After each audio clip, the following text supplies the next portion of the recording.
आज की फिल्म में हम देखने वाले हैं अल्फा ज़ोंबीज़ की एक ऐसी तबाही जो कि अब कभी भी रुकने वाली नहीं है और इस तबाही से बचने के लिए कुछ लोग एक छोटे से जजीरे पे चले गए हैं। ये इलाका चारों तरफ से समंदर से घिरा हुआ था और आज इनके कबीले के लिए एक खास दिन था क्योंकि इनके कबीले का एक छोटा बच्चा स्पाइक ज़ोंबीज़ से लड़ने के लिए जाने वाला था। स्पाइक और उसके डैड नाश्ता कर रहे होते हैं, तभी उसके मोम की चिल्लाने की आवाज आती है। वो जल्दी से अपनी मोम के पास जाता है और हमें पता चलता है कि उसकी मोम काफी बीमार रहती है। लेकिन जैसे ही स्पाइक की मोम को पता चलता है कि आज उसका बेटा ज़ोंबीज़ की ट्रेनिंग के लिए जा रहा है, वो गुस्से में चिल्लाने लग जाती हैं, लेकिन कुछ ही देर में वो सब कुछ भूल जाती हैं क्योंकि उनको भूलने की बीमारी थी। इसके बाद वो अपनी मोम को रेस्ट करने के लिए लिटा देता है और खुद ज़ोंबीज़ की ट्रेनिंग के लिए अपने कबीले से बाहर निकल जाता है। स्पाइक के कबीले के लोग काफी खुश थे, वो तालियां बजा रहे थे और ज़ोंबीज़ से लड़ने के लिए वो स्पाइक को बहुत सी ब्लेसिंग दे रहे थे। इसके बाद दोनों बाप बेटा जैसे ही कबीले से बाहर जाने लगते हैं तो जेनी जो कि यहाँ की लीडर थी वो इन्हें रोक के बताती है कि जो कबीले से बाहर जाता है अगर वो खुद से वापस लौट आता है तो ठीक है, लेकिन अगर उसे कुछ हो जाता है तो हम उसे ढूंढने के लिए नहीं चाहते। फिर दोनों बाप बेटा यहाँ से निकल जाते हैं और समुद्र के बीचों बीच एक बहुत ही पतले से रास्ते से चलने लग जाते हैं। रास्ता काफी तवील था। इसके बाद दोनों बाप बेटा बातें करते करते जंगल की ओर पहुँच जाते हैं और जंगल में जाते ही इन एक रेंगने वाला ज़ोंबी नजर आ जाता है। जिमी अपने बेटे को समझाता है कि भले ही ये रेंगने वाला ज़ोंबी है लेकिन ये ज़ोंबी बहुत ही खतरनाक है, इसीलिए वो अपने बेटे को निशाना लगाना सिखाता है और एक ही वार में उसका बेटा ज़ोंबी को खत्म कर देता है। और फिर जैसे ही शोर की आवाज होती है तो कुछ और ज़ोंबीज़ निकल आते हैं, लेकिन स्पाइक के डैड बड़े ही आराम से निशाना लगा के उन ज़ोंबीज़ को भी मार देते हैं। इस सब के बाद दोनों बाप बेटा एक खूबसूरत मैदान की तरफ बढ़ते हैं। वहाँ पे उन्हें एक खाली घर नजर आता है। जैसे ही वो उस घर में जाते हैं वहाँ पे उन्हें एक इन्फेक्टेड ज़ोंबी मिल जाता है। अब जिमी अपने बेटे से कहता है कि तुम्हें निशाना लगा के इसे यहीं पे खत्म करना होगा, लेकिन थोड़ी ही देर में वो ज़ोंबी हरकत करने लग जाता है। ज़ोंबी की हरकत की वजह से स्पाइक काफी डर जाता है, जिसकी वजह से स्पाइक उस पे तीर नहीं चला पाता। लेकिन फिर अचानक से जैसे ही ज़ोंबी खुलता है तो स्पाइक उसकी खोपड़ी के ऊपर तीर चला के उसको वहीं पे खत्म कर देता है। स्पाइक के डैड अपने बेटे से काफी खुश होते हैं। इसके बाद जैसे ही वो आगे बढ़ने लगते हैं तो जंगल में उन्हें जानवर की हड्डियां दिखाई देती हैं और उसी जानवर का सर एक पेड़ के ऊपर लटका होता है। जानवर का ये हाल देखने के बाद स्पाइक के डैड के तो होश ही उड़ जाते हैं क्योंकि ये काम सिर्फ और सिर्फ अल्फा ज़ोंबीज़ ही कर सकते हैं जो कि दूसरे ज़ोंबीज़ से काफी खतरनाक होते हैं। वो अपने बेटे से बहुत ही धीमी आवाज में कहता है कि बिना आवाज किए मेरे पीछे आना शुरू कर दो। लेकिन जैसे ही ये खुले मैदान में जाते हैं तो यहाँ पे अल्फा ज़ोंबीज़ का लीडर इनके सामने आ जाता है। ज़ोंबीज़ तादाद में काफी ज्यादा थे, इसीलिए अब इन्हें बचने के लिए जंगल की ओर वापस भागना था। लेकिन चलते चलते भी वो अपने बेटे को सिखाता रहता है कि तुम्हें सर पे कैसे वार करके ज़ोंबीज़ को गिराना है। इसके बाद दोनों बाप बेटा एक बार फिर से एक पुराने घर के अंदर आ जाते हैं और अपने पीछे आने वाले ज़ोंबीज़ को भी ये मार गिराते रहते हैं। दोनों बाप बेटे को छुपने का एक रास्ता मिल जाता है जिसकी वजह से दोनों छुप जाते हैं, लेकिन ज़ोंबीज़ वहाँ से जाने का नाम नहीं लेते और इन दोनों का इंतजार करने लग जाते हैं। स्पाइक के डैड अपने बेटे से कहते हैं कि अल्फा ज़ोंबीज़ काफी खतरनाक होते हैं, इन्हें मारना अब मुश्किल होता जा रहा है क्योंकि हमारे पास अब हथियार भी खत्म हो चुके हैं। अब जैसे ही रात गहरी होती है तो स्पाइक को सामने आग जलते हुए दिखाई देती है। वो अपने डैड से पूछने की कोशिश करता है लेकिन उसका डैड उसकी बात को टाल देता है और कोई भी जवाब नहीं देता। जैसे ही स्पाइक की आंख लगती है तो स्पाइक के डैड उसको उठा देते हैं क्योंकि वो घर तेजी से कांपने लग जाता है। बाहर से जानवरों का एक बहुत बड़ा झुंड गुजरता है जिसकी वजह से घर कांप रहा होता है। वक्त रहते ही वो उस घर से तो बाहर आ जाते हैं, लेकिन इस आवाज के पीछे अब ज़ोंबीज़ इनके पीछे आने लग जाते हैं। दोनों बाप बेटा जानते थे कि इस आवाज की वजह से ज़ोंबीज़ इनका पीछा अब छोड़ने वाले नहीं हैं, इसीलिए वो घर की तरफ निकलने लग जाते हैं। लेकिन अब वो जो पतला सा रास्ता था वो भी समुद्र की वजह से ढक जाता है, लेकिन वो पानी इतना गहरा नहीं था जिसकी वजह से ये भागते रहते हैं। इन्हें लगता है ये बच जाते हैं, लेकिन पहाड़ की चोटी से एक अल्फा ज़ोंबी इन्हें देख के इनके पीछे भागने लग जाता है। बाप और बेटे दोनों को एहसास नहीं था कि कितनी तेजी से मौत इनके करीब आ रही है, लेकिन जैसे ही चमगादड़ उड़ने लगते हैं तो इन्हें खतरे का एहसास हो जाता है। लेकिन अब इन दोनों की मौत इनके बिल्कुल करीब आ चुकी थी। भागते भागते स्पाइक एक गड्ढे के अंदर गिर जाता है। उसके डैड बहुत ही मुश्किल से उस गड्ढे के अंदर से उसे निकाल लेते हैं और फिर से भागना शुरू कर देते हैं। अपने आइलैंड तक दोनों पहुंच जाते हैं और चीखने लग जाते हैं कि दरवाजा खोलो, लेकिन कबीले के लोग भी इनकी मदद करने लग जाते हैं और ज़ोंबी को मारने के लिए तीर चलाने लग जाते हैं। छोटे मोटे तीर अल्फा ज़ोंबी का कुछ भी नहीं कर पाते, लेकिन इस बार वो आग से भरा हुआ एक तीर चलाते हैं जिसकी वजह से वो नीचे गिर जाता है। दोनों बाप और बेटा इस मौके का फायदा उठाते हैं और जल्दी से दरवाजे तक पहुंच जाते हैं, लेकिन जीनी सामने आ जाती है और दरवाजा खोलने नहीं देती। वो पहले इनकी आंखें चेक करती है क्योंकि उसे खतरा था कि कहीं ये इन्फेक्टेड तो नहीं हो चुके, लेकिन जैसे ही उसे यकीन आ जाता है कि ये इन्फेक्टेड नहीं है फिर वो दरवाजा खोल देती है। अंदर आने के बाद स्पाइक की जीत का जश्न मनाया जाता है और स्पाइक का डैड सबको बताता है कि कैसे उसके बेटे ने ज़ॉम्बिस का मुकाबला किया, लेकिन स्पाइक को ये सब कुछ अच्छा नहीं लगता।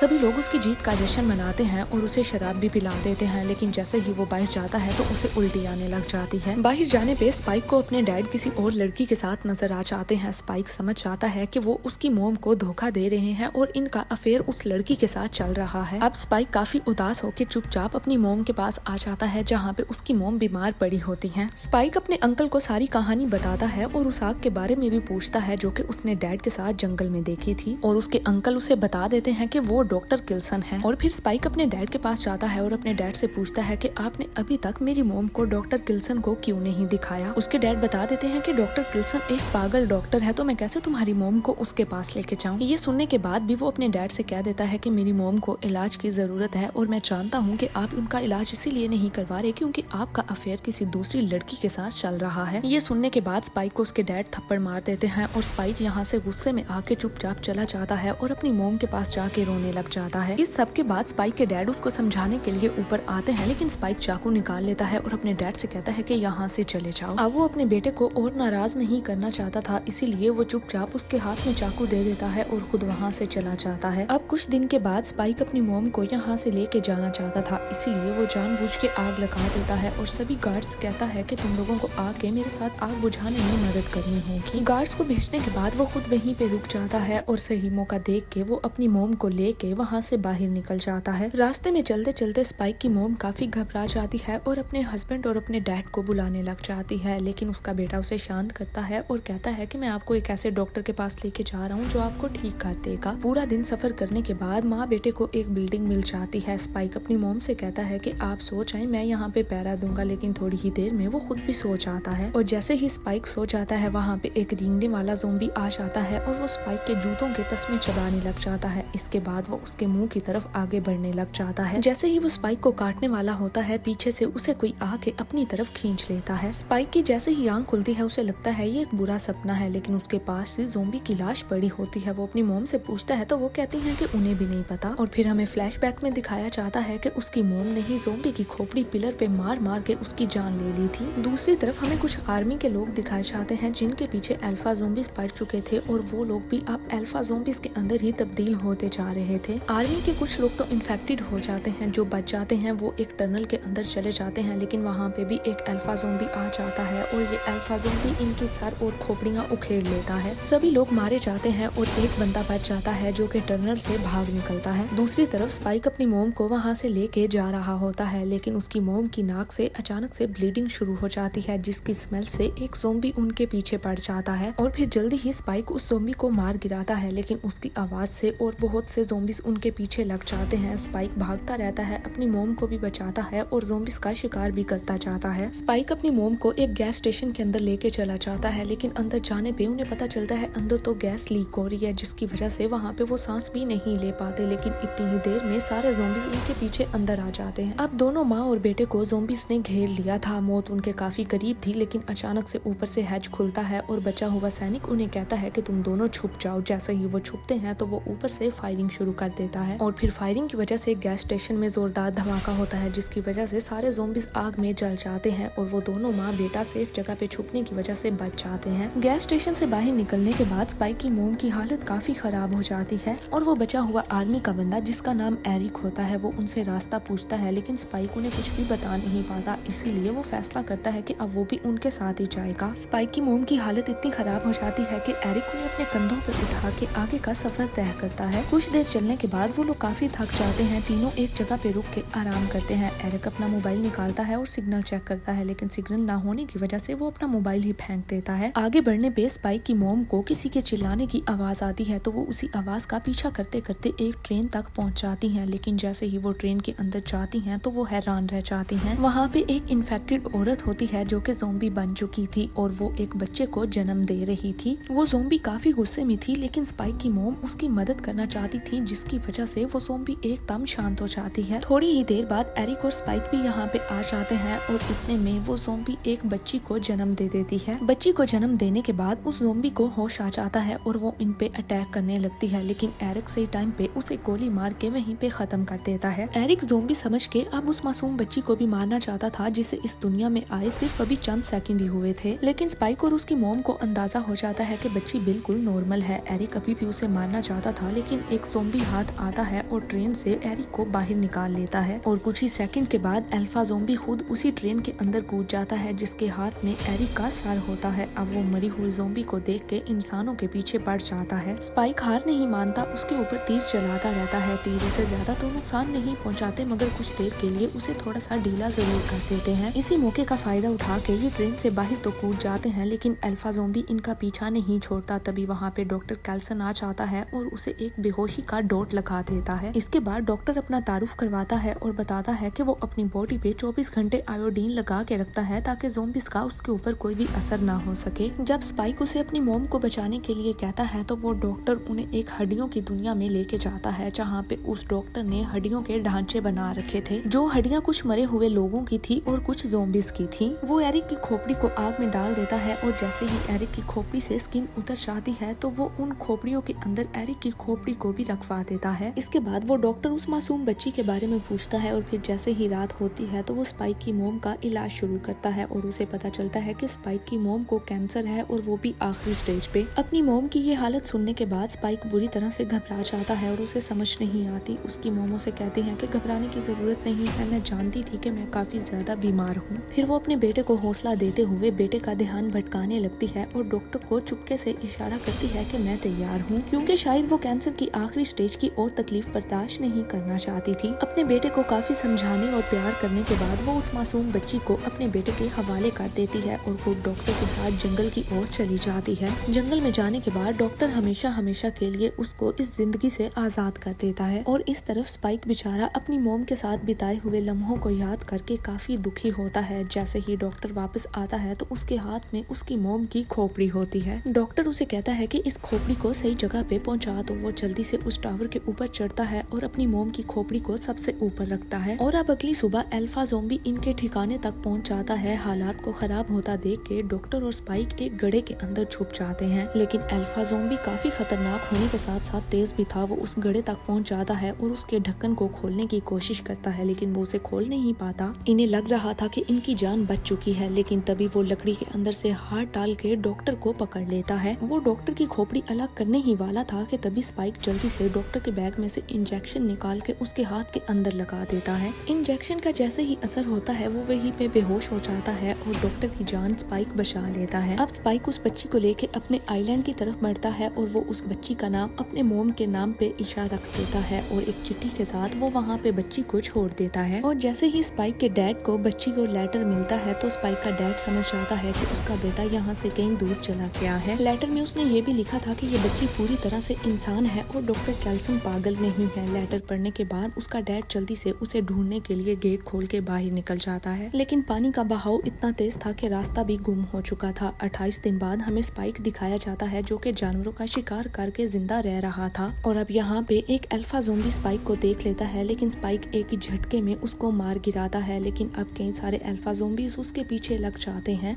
और फिर वहाँ पे एक और ज़ॉम्बी स्पाइक तक आ जाता है, लेकिन स्पाइक अपने एक ही निशाने से उसे भी वहीं पे उड़ा देता है। और तभी ज़ॉम्बीज को मार गिराते हुए एक टीम का लीडर स्पाइक को देख लेता है और वो स्पाइक से कहता है कि तुम काफी कमाल के बंदे हो, क्या तुम मेरी टीम में शामिल होना चाहोगे? और फिर टीम लीडर स्पाइक को अपनी टीम से मिलवाता है। इसके बाद वहाँ पे काफी ज्यादा ज़ॉम्बीज आ जाते हैं और वो एक एक करके सभी अल्फा ज़ॉम्बीज को बड़े ही आराम से मार गिराते हैं और फिर स्पाइक बड़े ही आराम से उनकी टीम में शामिल हो जाता है। और इसी के साथ ये मूवी यहीं पे एंड हो जाती है। अगर आप लोगों को मेरी आज की वीडियो अच्छी लगी है तो मेरी वीडियो को लाइक कीजिए और चैनल को सब्सक्राइब कीजिए। शुक्रिया।